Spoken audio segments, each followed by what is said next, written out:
It's all Brioni. Yeah, it's my favorite brand. So who'd you come with today? I know you had your family with you on this press tour. Are they here tonight? I got my entire family here tonight. So yeah, they rolled in deep from Texas, but my parents are actually in this movie. So is both of my sisters are in this movie. So yeah, so it's a family affair. They're going to get to see themselves on the big screen tonight. So have they seen your butt scene, and have they been ribbing you a little bit on that? Yeah, I over-delivered on all the butt stuff in this movie. My family's going to be really disappointed in some ways. I will say I think I've put to bed a lot of the nudity in this movie. I think I can put my clothes on for the next foreseeable future. Well, on the carpet today, they were saying it was ass-tastic. Ass-tastic? Well, that's a great review. That's awesome. And I was talking to Joe, and Joe said before any of your scenes, you were actually pumping up some dumbbells to rep for the roles. Yeah, well, when you're standing next to, everybody in Australia looks like a Hemsworth, so you really got to pump up beforehand. You can't, you're going to look lame regardless. But yeah, so that's why I'm really determined to put my shirt on, so I don't have to carry around dumbbells. When I act, I don't need that anymore.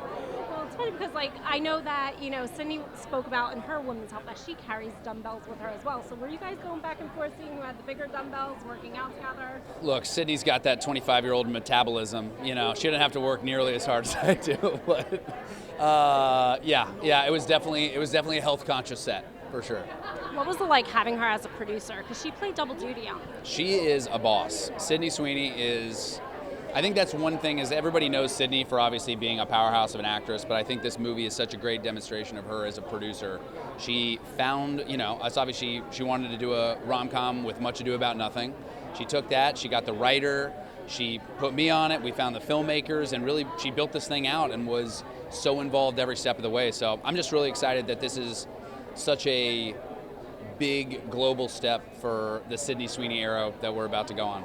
She handpicked you. What does that make you think? Why were you the perfect one for this and her? You should ask her that. You should ask her that. We actually met at the MTV Movie Awards. She gave me I gave her the golden popcorn for Best Fight for Euphoria. And so, very few presenters get a role off of presenting duties. So, and it worked out, I mean, it's the perfect rom-com. It Yeah. really is. Have you ever been put in that situation where you hired a friend, asked a friend to be a date for you to, make somebody jealous? I always feel like I trust the universe to just let magic happen. I don't like being set up anymore.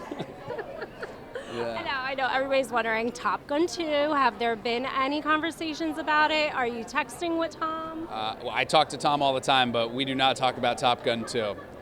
That's a hit, he and Jerry, if they want to make Top Gun 2, or 3, technically, he has my number.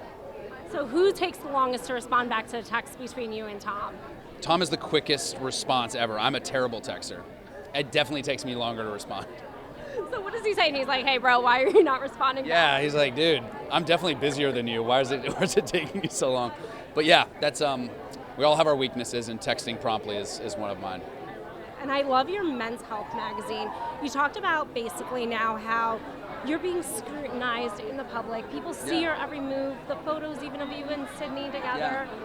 How do you mentally prepare for this, especially trying to keep your private life private and, doing what you do for your career?